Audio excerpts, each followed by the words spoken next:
Take roll call Okay, Mr. Hilsinger, here. Mr. Sneed, Here. Mr. Taylor, Mr. Elliott, Mr. Fagan. I saw him on here. Todd, are you? It says you're unmuted.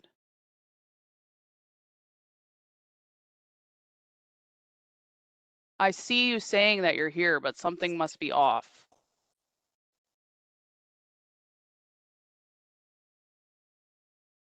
But I'll move through the roll for now. Miss Hancock? Here.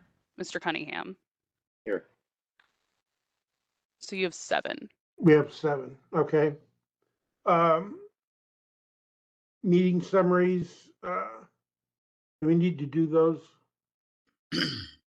Yeah, just the minutes Okay. from the last We need a meeting. motion to accept the executive meeting minutes. So moved. Do we have a second? Second. Discussion? Seeing none, all those in favor? Aye. Opposed? Ayes have it 7-0. No committee reports. So we'll go to the one new business item, which is PC 26-23. Shaker is the last name.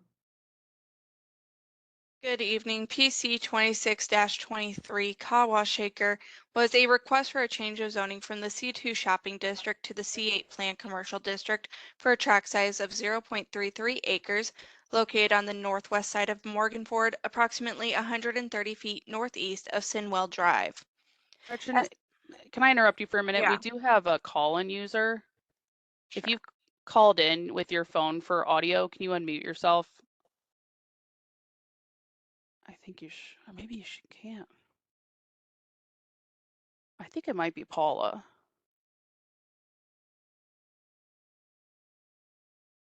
Hi, Mel.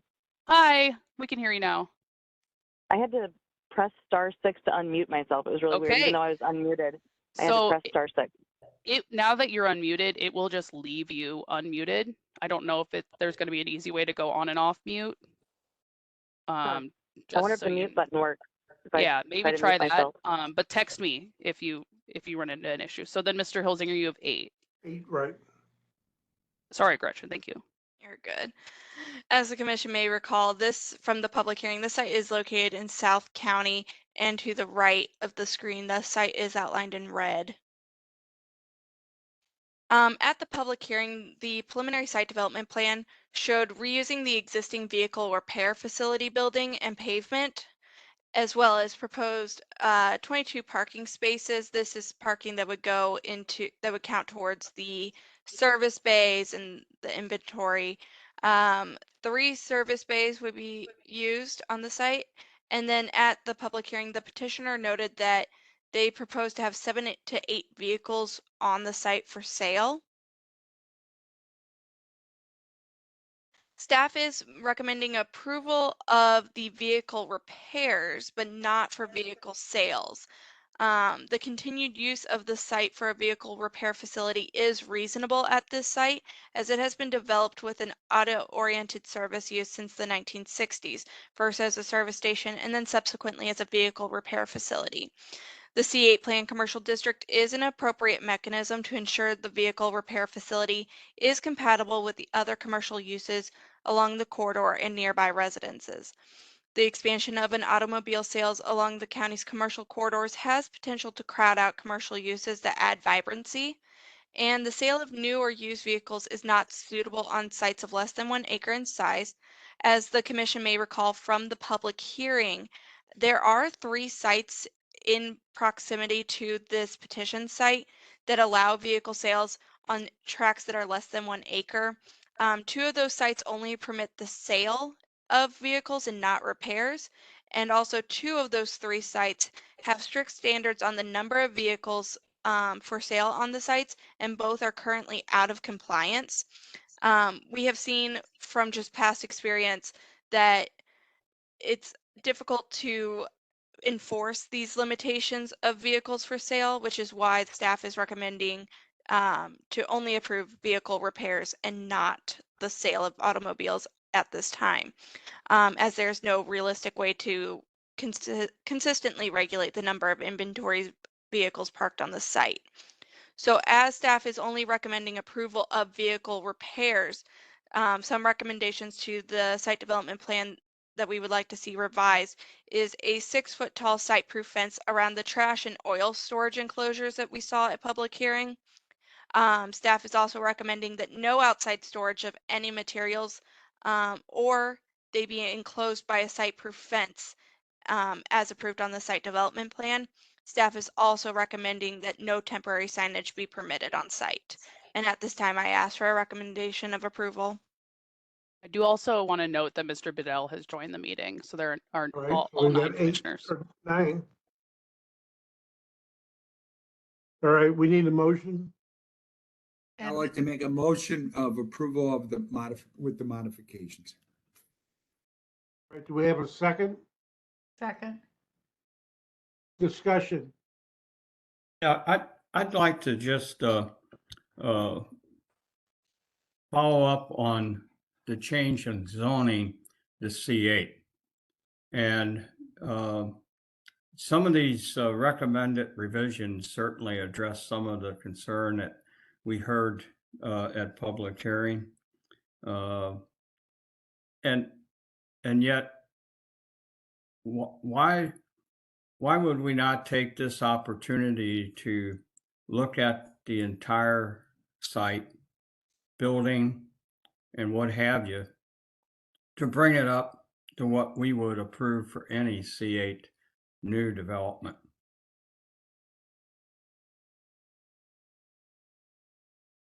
I heard you on mute, Jacob. I'll let you. Oh, no, I just want to make sure that I think I need a little bit, perhaps a little bit more direction on the question.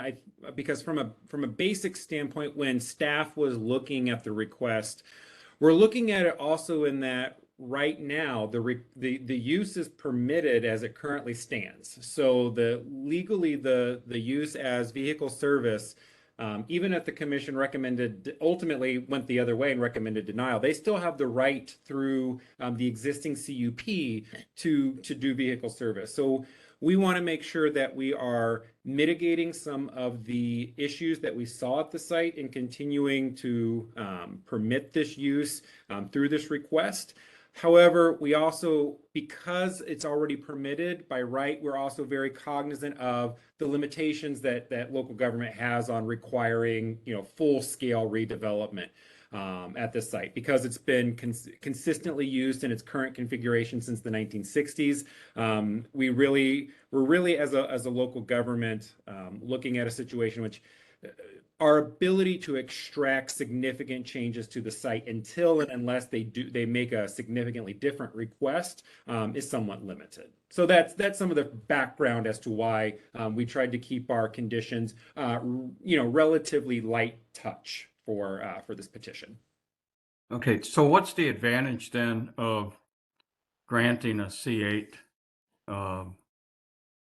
zoning for this if they have the authority to do what you're recommending that they only get to do? There are actually 2 ways that the commission could consider this, and well, 3. I mean, you all could also just say that you approve of their request, and we would of course prepare that recommendation in that case. So that's kind of the third option. The 2 options are, if the commission did recommend denial, they would still have their underlying C2 rights as well as the CUP being in existence, so it could continue in its current configuration until some point at which the property owner determines to do something different. This C8 would constrict its use to exclusively what's there now. So it would take away all the existing C2 rights. It couldn't be turned into a retail strip center or anything of that nature until a future proposal came. So some of the value, I suppose, that the county could get by putting this in a C8 planned commercial district is that any subsequent redevelopment of the site could theoretically trigger it to higher design standards. So that's kind of the advantage. But it's it's sort of shades of, to be honest, shades of gray, because they have the right to do what they're doing now, and that's going to continue. The other issue that I just would like to have a little more information from staff is we're essentially being recommended that we do not allow vehicle sales, and for both of the reasons that was cited, they are no different than three other facilities there in the immediate area. I don't think that we want to get into this. Well, how many used car sales places can you have in a row? Just drive over on Lindbergh and you can see they stretch for about 2 miles. So I'm a little interested in why we would use that as a reason not to permit auto sales. So the rationale or the staff's finding of the concerns about commercial vibrancy. I'm not sure I follow that. So when we look at the proliferation of vehicular sales, particularly small sites, so sites like this, they can frequently congregate together. I mean, it's an economies of agglomeration. So you see lots of these things typically being near one another. So staff does find and has concerns about the sort of proliferation of these small vehicular sales facilities, sales sites, car sales dealers. As they sort of strangle out other sort of permitted uses and desirable uses in our commercial corridors from a very high scale. And then from an enforcement issue, the county has a very long running enforcement issue with these types of facilities, which is why when the zoning ordinance was adopted in 1965, they put in that recommendation or that requirement that as a use by right, they have to be on sites of 1 acre or greater. So to us, the zoning ordinance is already stating that having vehicle sales on sites of smaller than 1 acre is already undesirable for design criteria for a whole kinds of reasons. And so when we have a request in front of us in which a petitioner has not provided significant improvements to the site, is not providing significant value, we really find that it's not really keeping with a desirable use, the expansion of a use as such. So that's sort of some of our philosophical background as to why we make the recommendation. Yeah, and your last couple of statements, I think agrees with what I'm saying is why don't we have other things that we would have that property brought up to more closely to a C8 property. I mean, I agree with the things you're recommending, but I'm sure there's a lot of other things there. I just think we need to be consistent. Jacob, you said that, unless I misunderstood you, that 2 of the other sites were not in compliance. So a recent visual inspection of those facilities, and then reading their ordinances, they have more vehicles on site than is permitted through their ordinances. Do we play any part in correcting that? The planning commission at this point does not have, you don't have to take on that you don't have to take that onto yourself. Once the commission made its recommendation and the council passed that ordinance, it really becomes an enforcement mechanism and an enforcement issue. So it really rests with our code enforcement division to ensure that those ordinances are put into and are abided by. I think what it is for us as a staff and sort of relaying to you is just it's a long-term learning experience of learning the community and what sort of works, and we've just found over the years that these can become enforcement problems when some of these criteria are put in, and putting in certain numbers of vehicles, things of that nature, become really hard to enforce. It can become a sort of cat and mouse game. The only reason I bring it up is if I was this gentleman that put in for this change, I would point to those 2 and say, well, you're letting them get away with it and you're not even giving me a chance to do it legally. No, I can understand how that could be a perspective that he would put forward. And I think he made his case pretty clear at the Planning Commission public hearing and through his application. And I'm not unsympathetic to sort of that viewpoint. But just the specific petition and request in front of us is what we're making our recommendation for, which is that we have strong concerns about the expansion of vehicle sales at this site. So one thing I wanted to mention is I don't disagree that it would be nice if the site, although they were very proud of the site and what they had done with it, but if it could be improved. But I do have a concern that somebody comes before the commission and we basically are telling them you can continue to use the property for which you've been using it, but now you have to improve it if you want to keep using it. So now it's like they're at risk to even coming before the commission to ask for something because we might tell them more. And I guess I do have a concern with that. I don't think there should be a risk to come before the commission to ask for an expanded use. And I just guess I want to make sure I understand the thinking of C8. So you're saying by moving it to C8, it really limits it to this use. And then if they moved in any other direction, then we could use our full control to make sure that the property met the criteria for whatever direction they moved into next. That is correct. That is sort of some of our thinking on the background side of it. I kind of like this conversation because I think Mr. Sneed and you are coming at this from different directions, but it shows some of the tension in the planning field and sort of what we're dealing with, which are people's individual property rights and their rights to develop a site and what can local government require and extract out of them. Which is why our conditions for this are, I think, a relatively light touch, because we are concerned about, we don't want to make this something that would be really onerous and really difficult for them to comply with, because they already have the rights to do so. So as such, that's why even if the commission denied this, they can still continue to use their underlying sort of legal rights to continue the site as is. And I have the same concerns that Mr. Sneed had, because I drove by the site and I don't know where they would put one more car on that lot. And, that would almost require them to cut back on their service business in order to move to new car sales. To car sales. And it's all an older area. There's a lot of older buildings there. Right. Correct me if I'm wrong. If he doesn't get the right to sell cars, then what's his purpose of having this?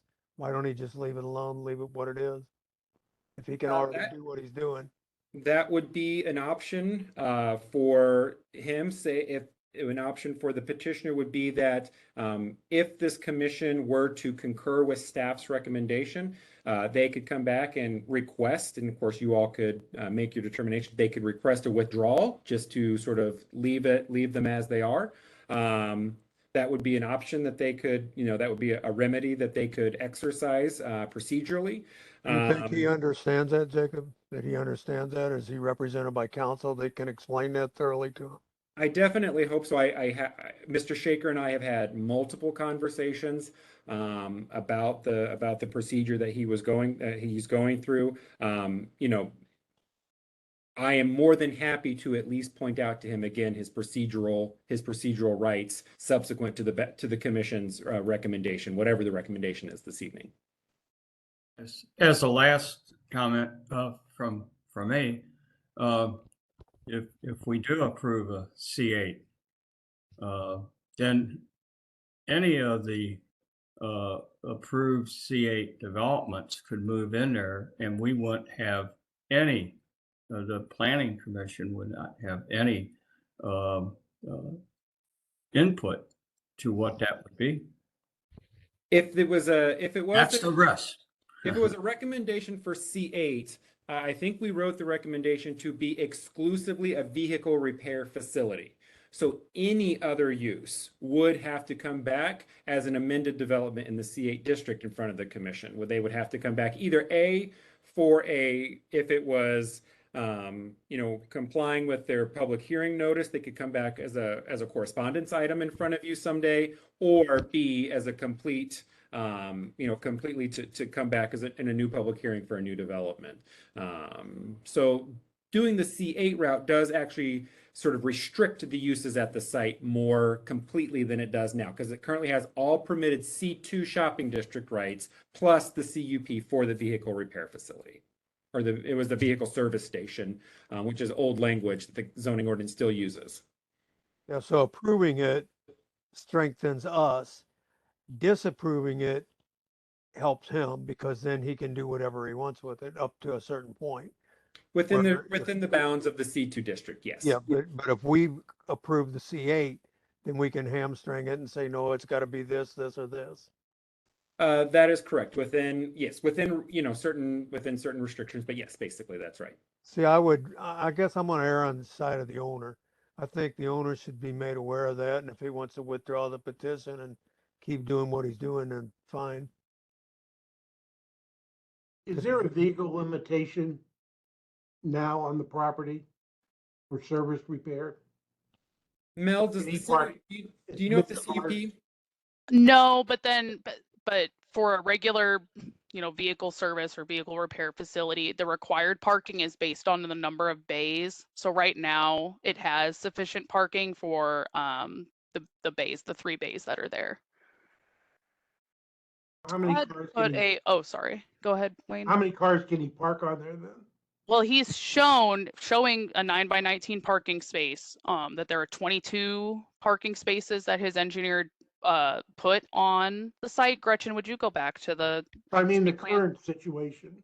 Oh, there's sort of a lack of striping, I think, of formal striping on the site. Yeah, right now. there's It's a lack little- of striping. Yeah, At public hearing, the petitioner did, I think Commissioner Bedell asked him how many cars were on the site. Currently, he kind of didn't give us a full answer, but he did say that there were 2 parallel rows along that back western fence, and he said both of those 2 rows at least had 10 cars each. So easily there was over 20 cars probably on this site at the time we went out to visit.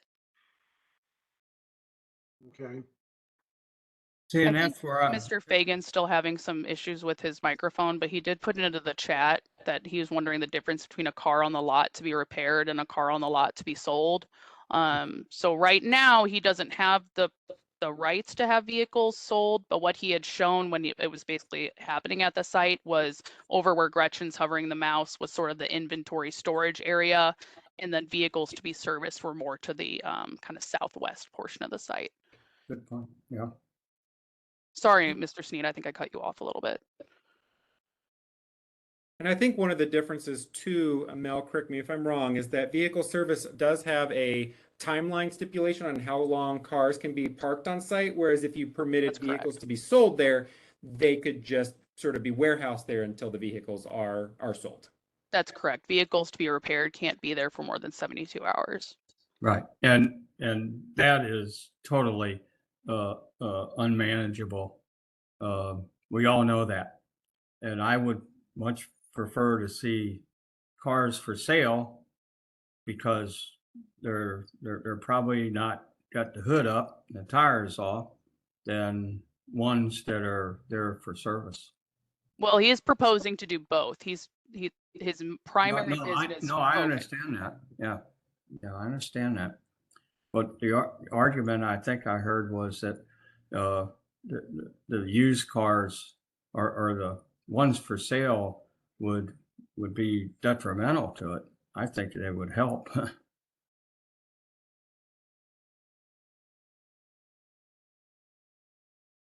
Okay, anyone else?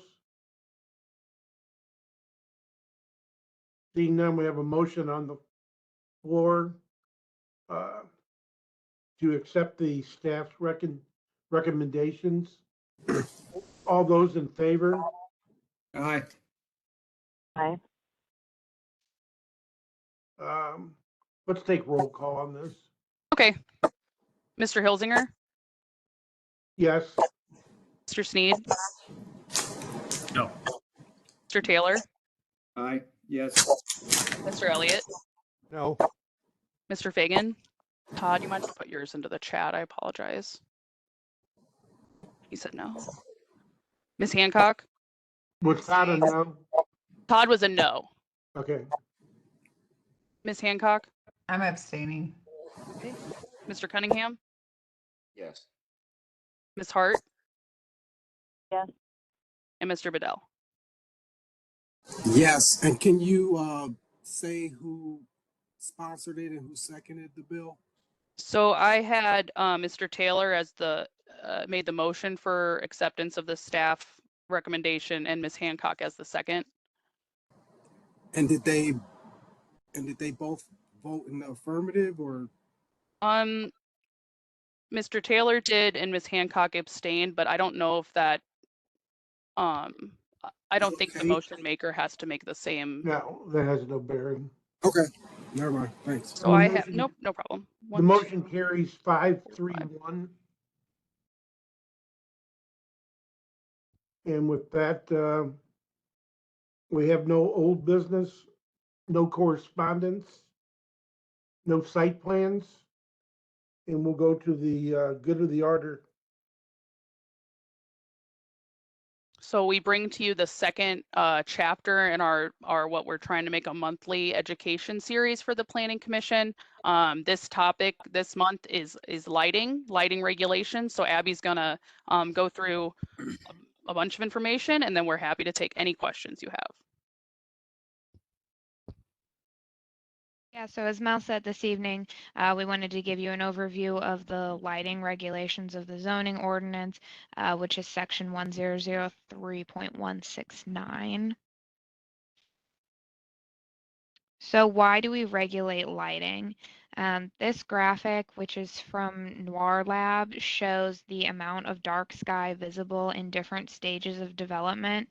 So number one, all the way on the left, is your excellent dark sky site, which has no development and the dark sky is fully visible.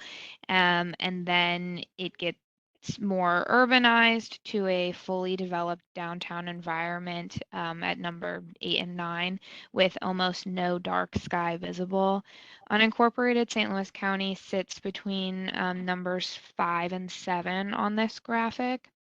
And studies show that the amount of dark sky exposure affects the health of people and it affects wildlife, birds, bats, and bugs we hear about quite often. Lighting regulations allow us to design a lit environment that serves our needs while also promoting the health and well-being of residents and the natural surroundings. So the general purpose of the lighting regulations is to require outdoor lighting that is adequate for safety and convenience in scale with the activity to be illuminated and its surroundings, directed toward the surface or activity to be illuminated, and contributes to a pleasant nighttime environment in an efficient manner. Additional specific purposes are to provide safety and personal security, convenience, and utility in areas of public use or travel, permit reasonable use of outdoor lights for such uses that require it, control glare and excessive brightness, and allow for better visibility with less light and avoiding light bleeding onto neighboring properties. So the zoning ordinance contains standards by which we review lighting plans to ensure sites are lit in a way that is desirable. The general standards include prohibiting flickering or flashing lights. We have a requirement for the cutoff angle, which is it's the angle between the vertical axis, which would be the light pole or the wall on which a light is mounted, and the first line of sight at which light is not visible. So that's illustrated in this graphic here, which shows a 90-degree cutoff angle, 60-degree cutoff angle, and then when there's no cutoff. And so the intention there is to kind of control how much of the area is illuminated.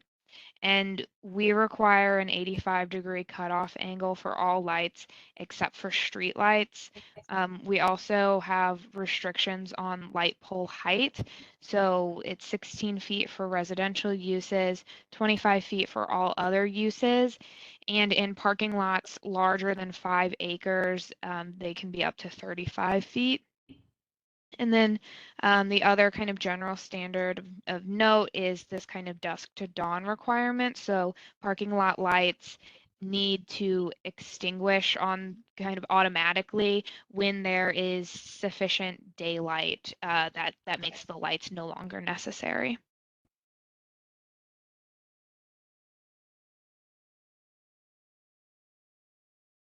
The zoning ordinance has requirements for parking lot illumination levels.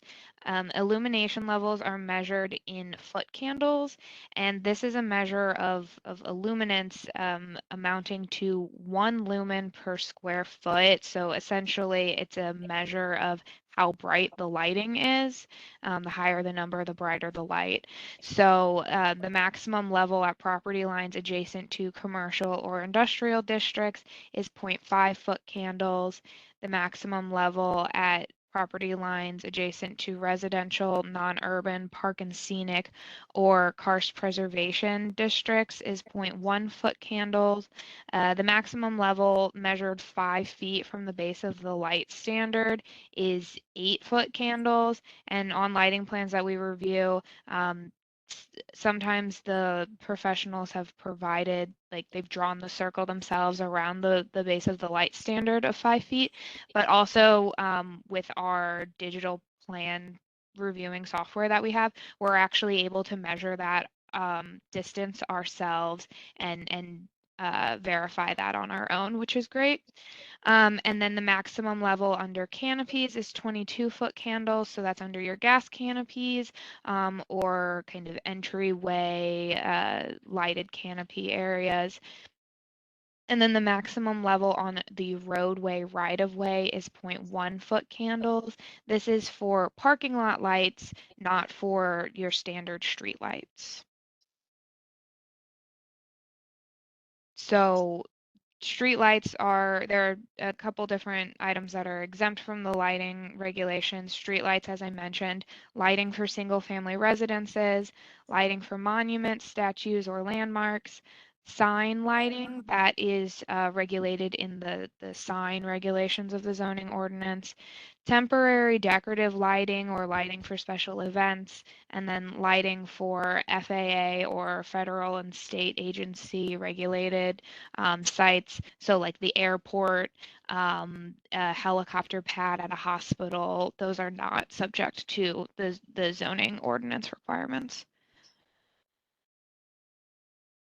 A lighting plan prepared by a design professional is required for any changes to outdoor lighting. Lighting plans are typically required as part of the site development plan review process. The plan must show the location of all light standards, foot candle levels throughout the site to the property lines, the specifications for proposed light standards, and a diagram showing fixture locations and types. So this is an example of the lighting plan for Tesla. So we'll zoom in on some of the details, but it shows the location of the light standards and foot candle levels throughout the entire site.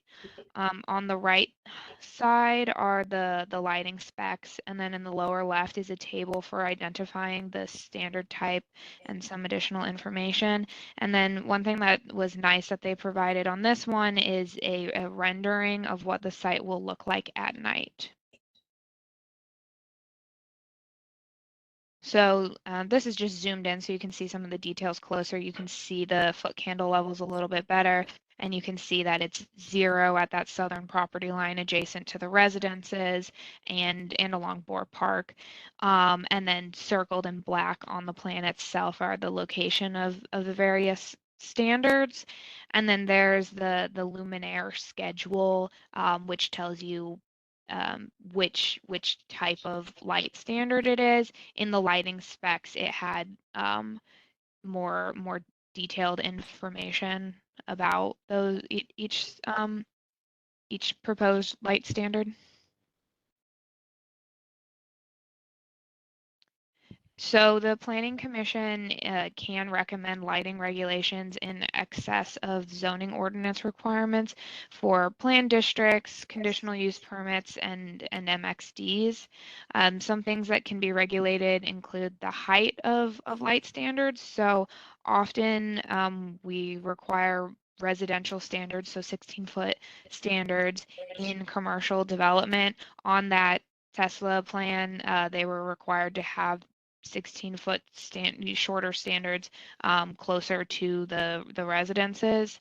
The commission can also recommend different requirements for the foot candle levels, either at the property line or elsewhere in the site.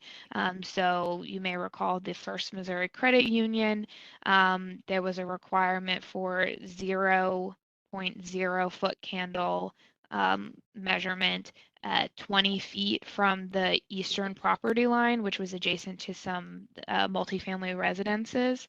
That's something that can be required through the plan district processes. The commission can put requirements on the light standard styles and the number of light standards throughout the site. So here on the right is an example of the lighting requirements from a recent MXD. This is that TriStar development. So these regulations involved the height of the light standards and required that they be decorative and cohesive through the entire development, and required some bollard style lighting. So here are just some examples of various lighting types that the commission could consider. So bollard style walkway lighting, different styles of kind of parking lot lighting, a wrought iron look, or that kind of bell style lamp. And then here are some examples of various wall lights that could be required. At the top left, you can see that the wall lights are used in conjunction with bollard style walkway lighting. And then at the bottom, you can see that they're used with kind of a specific architectural style of parking lot light. And then go ahead. Yeah, thank you. And then the last thing we wanted to note is the requirements for outdoor lighted recreation and athletic fields. To develop a lighted athletic field, it requires the conditional use permit. You'll recall from earlier this summer, I believe, the Hazelwood School District projects to light their football fields and tracks. So through that process, the commission can recommend light controls for specific curfew times. In the zoning ordinance, the maximum pole height is 80 feet for a lighted athletic field. And then the light intensity cannot exceed 0.8 foot candles measured 5 foot above the grade along the property lines adjacent to residential, non-urban, or karst preservation zone districts. And then there are specific requirements for when those fields can be lit. So if anybody has any questions, please feel free to ask, and we'll do our best to answer. Anyone? Abby, you must have done a good job then. Thanks. All right. Are you going to recommend any new developments? With homes and apartments that they have this type of lighting? Rather than what normally is put in by, what UE would put in is the most economical lighting, which sets up a little higher and sprays out and not down. Yeah. Do you want to answer that, Abby, or would you like for me to? Oh, I was just gonna bring up the First Missouri Credit Union again. So in that C8 ordinance, it did require specific I don't recall the exact language now for the parking lot standards, but we had some specific language in there about what those standards look like. And when we started site plan review for that project, they proposed just your standard parking lot lights. And we worked with them to review. I think in the ordinance, or at some point, the department was requesting like a wrought iron kind of look. And we worked with them to find a light standard that matched the redeveloped building a little bit better than what we had kind of initially envisioned. So for that one, we worked with them to find a style that is different than your traditional, like, stereotypical parking lot light, and worked with their overall development. And then for the TriStar, that mixed use development on Olive Boulevard, that one you all required bollard style lighting in the dog park area, so that'll kind of keep it a little bit lower level lighting for pedestrians specifically. Go ahead, Jacob. I don't know what else you had to.